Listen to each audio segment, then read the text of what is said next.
Oke, sekarang di video yang selanjutnya itu perbedaan transaksi menu ya. Ini sebenarnya transaksi penjualan ya. Penjualan menu tipe INV, non dan ya dan juga grup. Nah, seperti itu ya. Dan juga kita akan belajar 3 cara melakukan pengurangan stok atau pengakuan HPP. Nah, dan juga ada perhitungan ya HPP di Excel. Nah, jadi begini. Ini penjualannya, penjualan. Oke. Sekarang kita coba lihat transaksi yang sudah masuk sebelumnya, yang pada materi sebelumnya kita sudah buat satu penjualan. Nah, di faktur penjualan ini kita perhatikan di sini ada BIR ya. Nah, BFRG 0511 0501. Nah, BIR ini tipenya adalah persediaan sehingga stoknya itu bisa dihitung. Nah, dan nilai satuannya pun jelas ya, 13.606. Nah, sedangkan yang aglio olio additional mushroom ya, ini tipenya kalau kita lihat misalnya food ya, aglio olio ini tipenya bukan persediaan tetapi non persediaan ya. Nah, berbeda dengan bir bintang yang tipenya persediaan. Nah, sehingga pada saat kita menjual faktur penjualan, nah kalau kita lihat jurnalnya, memang ada beverage, tetapi beverage ini, HPP beverage ini hanya berasal dari bir saja. Sedangkan untuk penjualan menu food sama sekali tidak ada HPP-nya, ya seperti itu. Oke, misalnya saya buat satu contoh. Nah, satu contoh, misalnya saya buat pesanan baru ya. Nah, kali ini coba. Nah, saya jual barang yang namanya, nah ini dia, aglio oglio yang higher seafood. Oke, yang ini.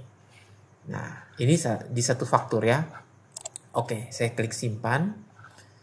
Nah, setelah itu saya klik di sini untuk langsung bayar saja, tidak apa-apa. Jadi tidak melalui open bill ya. Nah, sebab bisa saja orang langsung bayar ya. Nah, customer langsung bayar. Lalu dia duduk menikmati ya, itu terserah dia lah. Nah, klik bayar. Nah, oke, klik selesai. Nah, sekarang saya buat lagi misalnya mineral water ya. Misalnya saya cari mineral water. Nah, mineral water. Nah, ini saya klik mineral water. Nah, saya ambil yang aqua reflection. Yang 380. Nah, klik simpan.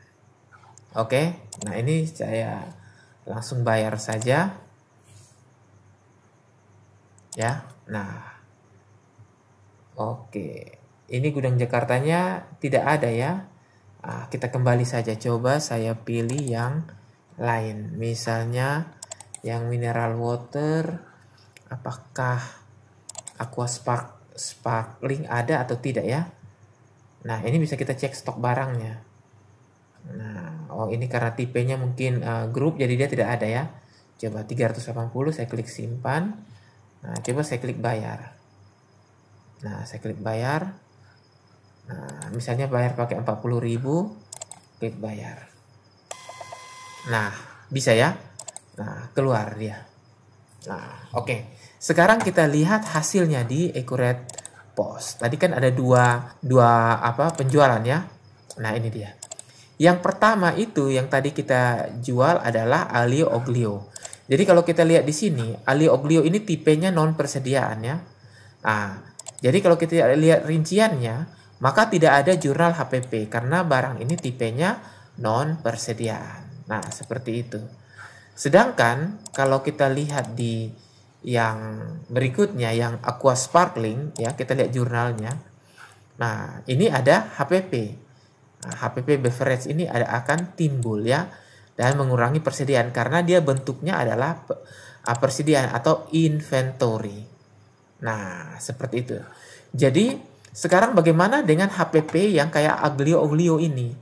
Ya, itu kan yang kita mau cari ya HPP-nya karena kenyataannya pasti dibutuhkanlah bahan-bahan baku. Nah, jadi begini. Biasanya ada 3 cara yang seperti yang saya info tadi. 3 cara untuk melakukan pengurangan stok atau pengakuan HPP, yaitu biasanya yang pertama, nah, dengan melakukan proses produksi. Nah, ini dia ya. Nah, coba saya buka yang Excel 1 lagi. Ini dia, di profile. Nah, ini dia. Coba, nah ini dia. Nah, jadi menggunakan modul pekerjaan pesanan. Nah, modul pekerjaan pesanan ini akan ribet ya. Kenapa? Kelebihannya memang kita bisa mengetahui mutasi transaksi setiap bahan baku, produksi menjadi menu apa, itu kita tahu.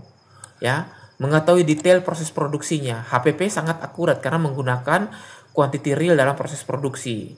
Bahkan biaya juga bisa ya. Nah, quantity stok bahan baku dan stok menu cenderung aktual, tapi kekurangannya sangat ribet. Ya, tidak mungkin, ini sangat jarang atau bahkan tidak dapat dilakukan dalam proses pencatatan penginputan. Kenapa? Karena ini prosesnya akan berputar-putar. Saya kasih contoh. Contoh sederhana. Misalnya, saya mau buat nasgor ya, atau nasi goreng. Nah, sebelum membuat nasi goreng ini kan saya harus buat acar. Nah, acar terdiri dari bawang, kemudian cabai, kemudian wortel ya, seperti itu, air. Nah, setelah itu saya harus membuat lagi misalnya kerupuk. Terdiri dari kerupuk, minyak ya. Lalu saya buat lagi bawang goreng. Bawang goreng. Nah, terdiri dari bawang, minyak. Nah, setelah itu saya buat misalnya apa lagi? Telur atau apa. Jadi, setiap proses ini akan membuat 2 cara, yaitu pekerjaan pesanan, penambahan bahan baku, dan penyelesaian. Nah, ini baru dari nasi goreng saja.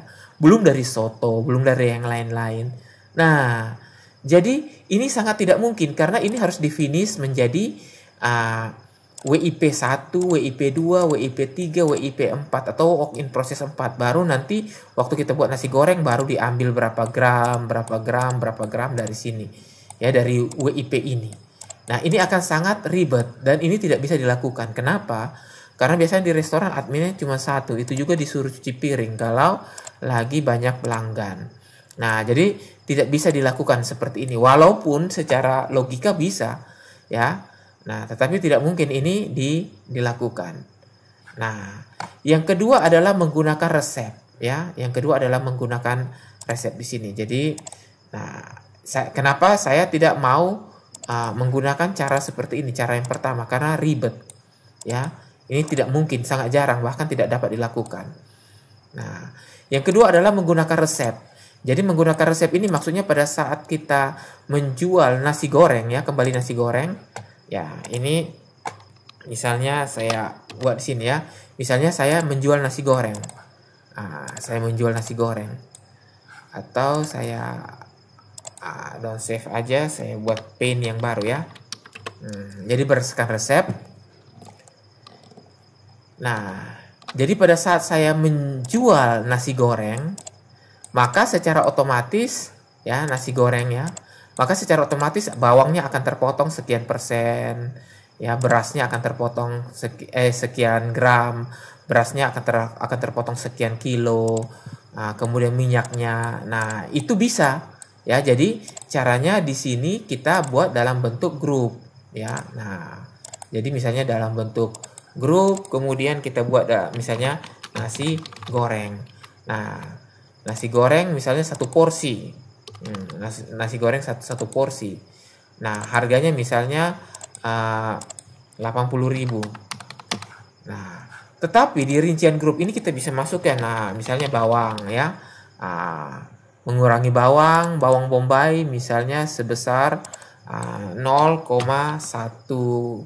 atau ke 0,01 kilo. Nah, seperti itu ya. Misalnya garam. Nah, jadi saat kita jual nasi goreng ini maka akan terpotong. Nah, terpotong kuantitasnya dan akan menghitung HPP-nya ya. Nah, tetapi cara ini pun sebenarnya ada kekurangannya. Nah, kelebihannya memang HPP secara otomatis akan timbul saat terjual sesuai resep ya. Dan tidak perlu repot lagi untuk menghitung HPP karena sudah otomatis timbul HPP saat penjualan. Tetapi kekurangannya itu tidak sesuai dengan stok ya. Karena kalau koki masak tidak mungkin lah dia timbang berapa gram persis seperti itu ya. Berapa mili, itu tidak mungkin. Dan ini akan langsung memotong secara otomatis, entah ada atau tidak. Yang berikutnya, kalau kita misalnya ganti resep, harus ganti resep di semua bahan-bahan jadi itu. Dan ini sangat merepotkan.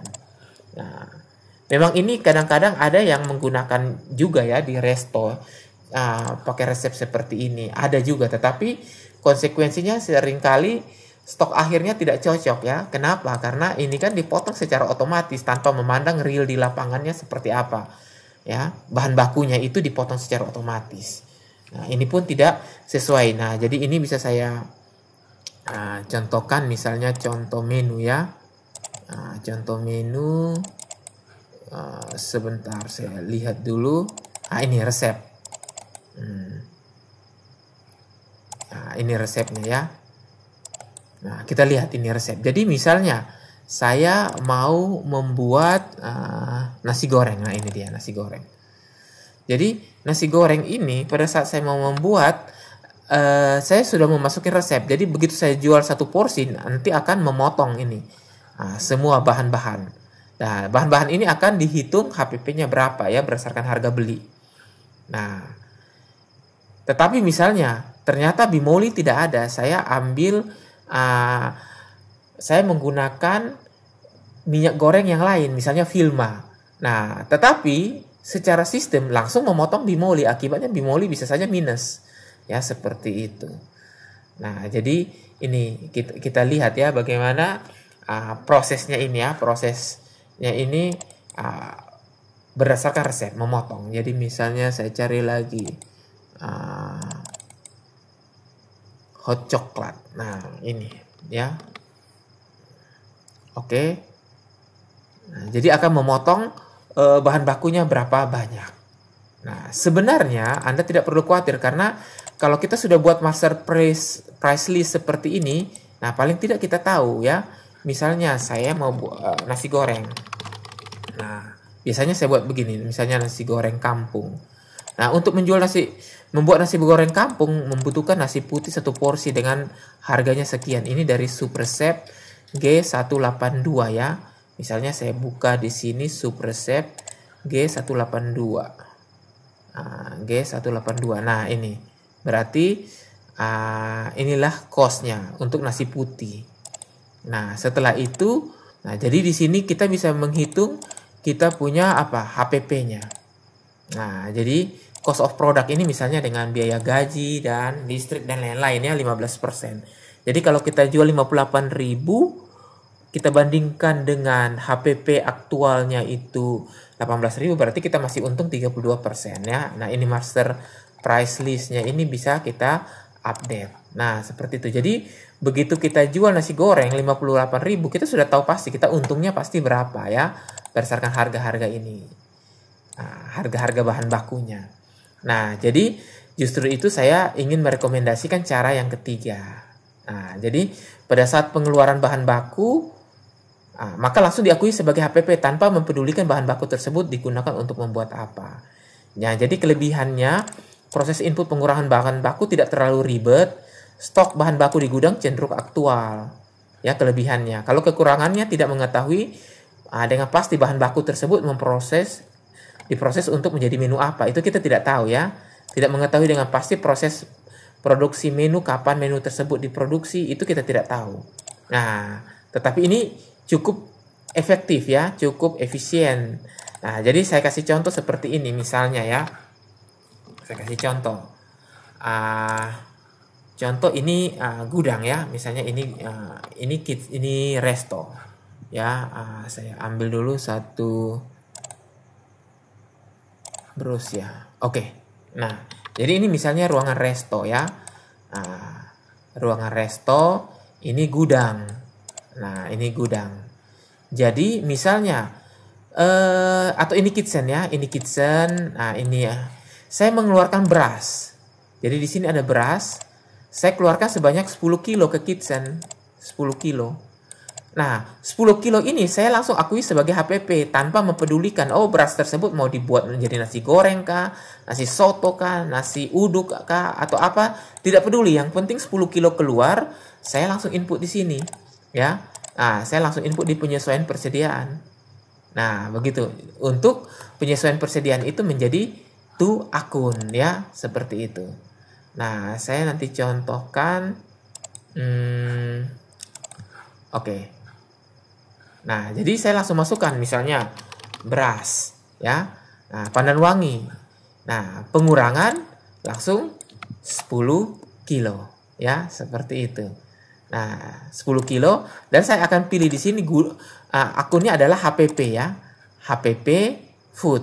Nah, untuk supaya HPP foodnya itu bisa dikeluarkan di sini, maka kita harus setting lagi di bagian preferensi, ya. Nah, di bagian preferensi ini kita harus setting di bagian akun perkiraan persediaan. Nah, ini dia. Berarti harus kita munculkan HPP food, ya, HPP beverage, ya, seperti itu. Nah, HPP apa lagi? Event and gathering, ya. Nah, kemudian pemakaian misalnya, ya, pemakaian perlengkapan resto. Nah, seperti itu.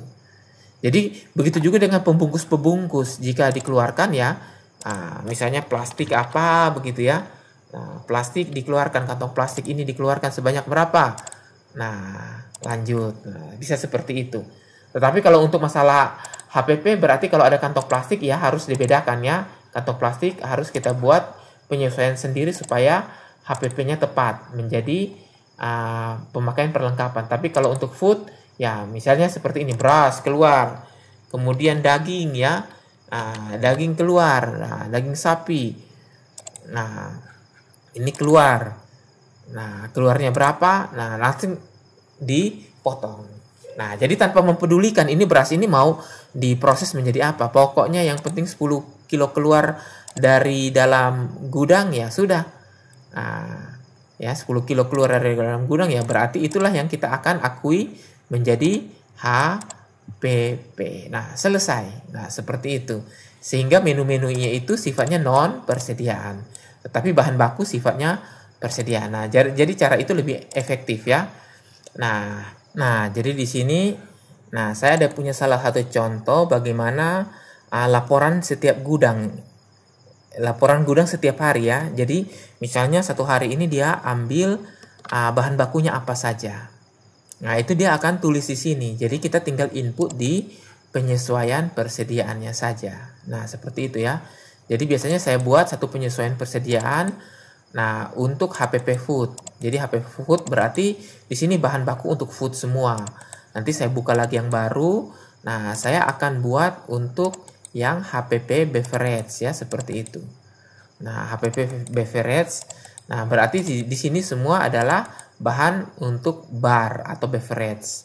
Lalu misalnya ada pemakaian yang lain-lain, ya. Nah, pemakaian misalnya plastik atau apa. Nah, berarti itu saya akan buka lagi satu penyesuaian persediaan yang baru untuk memotong stok pemakaian perlengkapan resto, misalnya plastik, pembungkus, box take away. Nah, itu semua akan diinput di sini sehingga nanti pada saat kita lihat laporan, nah misalnya di sini saya save, ya. Nah, misalnya saya save. Nah, saya save. Nah, setelah saya save, nanti dia akan menghasilkan jurnal HPP-nya, ya. Nah, ini dia. Jadi biasanya kita masukin keterangan dulu. Jadi sebesar 173.813. Nah, kalau kita lihat rincian jurnalnya HPP pada persediaan.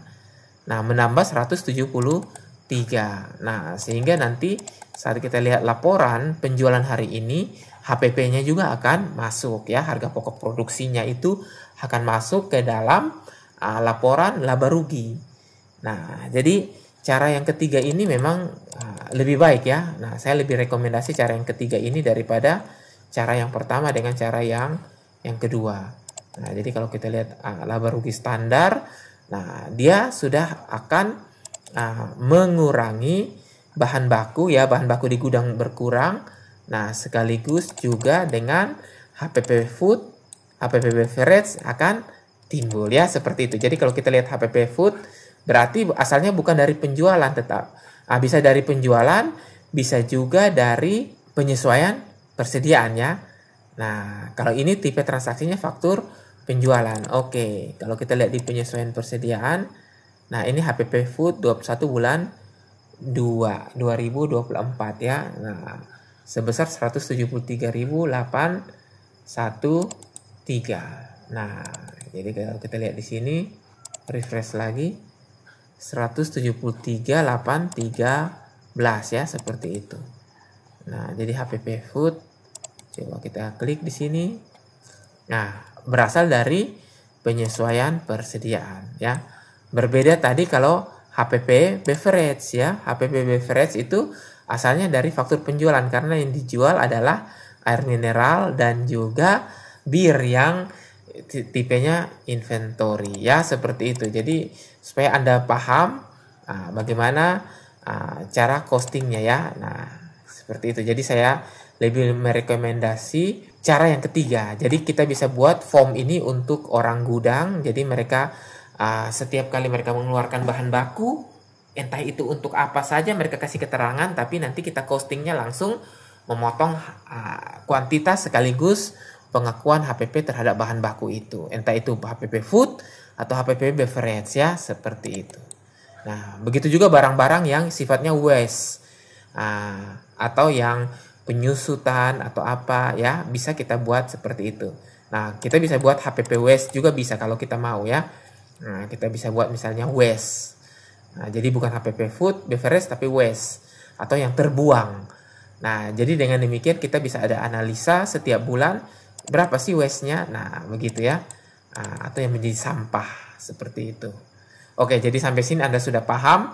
Oke, bagaimana cara melakukan costing, 3 metode untuk melakukan costing HPP di restoran ya. Nah, seperti itu. Jadi menggunakan modul pesanan, penyelesaian pesanan. Nah, tapi sebelumnya ada penambahan bahan baku dulu. Nah, ini sangat ribet ya. Menggunakan resep juga ya, ini akan tidak akurat juga ya.